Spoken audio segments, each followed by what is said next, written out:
Guys, അസ്സലാമു അലൈക്കും. ഇന്ന് എൻ്റെ ബർത്ത്ഡേ ആണ്. അപ്പോൾ ഇതാ ജൂൺ 6 എൻ്റെ മറൂസ് മോടെ ബർത്ത്ഡേ ആയിരുന്നു. അപ്പം ബർത്ത്ഡേക്കാരി ഇതാ രാവിലെ എണീറ്റ് പല്ലൊക്കെ തേച്ചിരിക്കുന്നതേ ഉള്ളൂ. അപ്പം ബർത്ത്ഡേ ഒക്കെ അല്ലേ, അപ്പം ഞാൻ വിചാരിച്ചു ഒരു തട്ടിക്കൂട്ട് ബിരിയാണി തയ്യാറാക്കാമെന്ന്. അപ്പം ബിരിയാണിക്ക് നോക്കിയപ്പം ചിക്കൻ പൊരിക്കാനായിട്ട് അരപ്പ് പരട്ടി 5-6 കഷ്ണം ഇരിപ്പുണ്ടായിരുന്നു. അന്നേരം തട്ടിക്കൂട്ട് ഒരു ബിരിയാണി ഉണ്ടാക്കാമെന്ന് വിചാരിച്ചു. അപ്പോൾ ബിരിയാണി ഉണ്ടാക്കാൻ തന്നെ നമ്മുടെ തട്ടിക്കൂട്ടല്ലേ. അപ്പം മല്ലിയിലയും പുതിനയിലയും ഒന്നും ഇല്ലാത്തതുകൊണ്ട് തന്നെ ആഫ്രിക്കൻ മല്ലി വെച്ച് അങ്ങ് അഡ്ജസ്റ്റ് ചെയ്ത് ഇതിട്ടാലും മതി കേട്ടോ, നല്ല മണമാണ്. അപ്പം സ്കൂളിലേക്ക് ലഞ്ച് ബോക്സ് പാക്ക് ചെയ്തുകൊണ്ടിരുന്നപ്പോഴത്തേക്ക് മോള് പറഞ്ഞു എനിക്ക് ദോശയൊന്നും വേണ്ട, എനിക്ക് ബിരിയാണി മതിയെന്നും പറഞ്ഞുകൊണ്ട് മസാല ഒരുപാടാവാത്ത ബിരിയാണി കൊടുത്തു.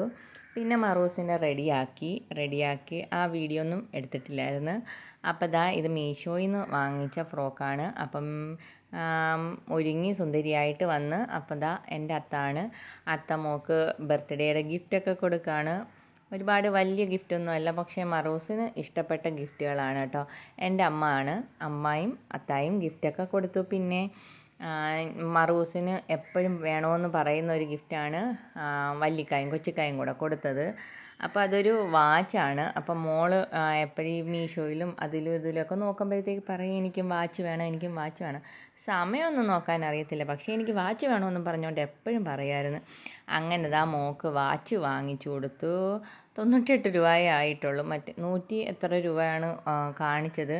പിന്നെ നമ്മൾ പ്രീപെയ്ഡ് ഓർഡർ ആകുമ്പോഴത്തേക്ക് അതിൻ്റേതായ ഇത് കുറയുമല്ലോ. അപ്പോൾ 98 രൂപ എങ്ങാണ്ടേ ആയിട്ടുള്ളൂ ഈ വാച്ച്. പക്ഷേ മറൂസിന് ഭയങ്കരമായിട്ട് ഇഷ്ടപ്പെട്ടു, ഭയങ്കര സന്തോഷമായിട്ടുണ്ട്. ഇന്നും സ്കൂളിൽ വാച്ചൊക്കെ കെട്ടിയാണ് പോയേക്കുന്നത്.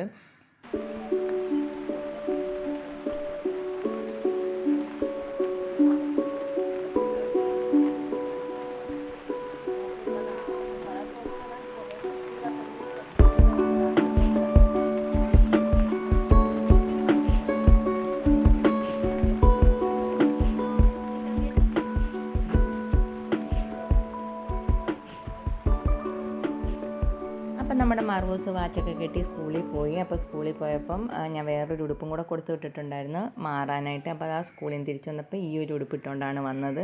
അപ്പോൾ ടീച്ചർ മാറിക്കൊടുത്ത്. പിന്നെ ഇതാ എൻ്റെ ഹംദയുടെ ഗിഫ്റ്റാണ്. അപ്പോൾ ഹംദ എൻ്റെ ട്യൂഷൻ കുട്ടിയാണ്. അവളുടെ ഉമ്മച്ചി നല്ലൊരു ഹോം ബേക്കറാണ്. അപ്പം നല്ല കേക്കൊക്കെ അടിപൊളി കേക്കൊക്കെ ഉണ്ടാക്കും. അപ്പോൾ അവളുടെ ഗിഫ്റ്റാണ്. പിന്നെ വാപ്പുമ്മ ഗിഫ്റ്റ് കൊടുത്ത്. പിന്നെ ഇതാ കേക്കുകളൊക്കെ മുറിച്ച് ഞാൻ പിന്നെ അപ്പുറത്തും ഇപ്പുറത്തും ഇരിക്കുന്നത് ഞാൻ തട്ടിക്കൂട്ടി ഉണ്ടാക്കിയ കേക്കാണ് കേട്ടോ. അപ്പം കാണാൻ വലിയ ലുക്കൊന്നും ഇല്ലെങ്കിലും അത്യാവശ്യം ടേസ്റ്റൊക്കെ ഉണ്ട്.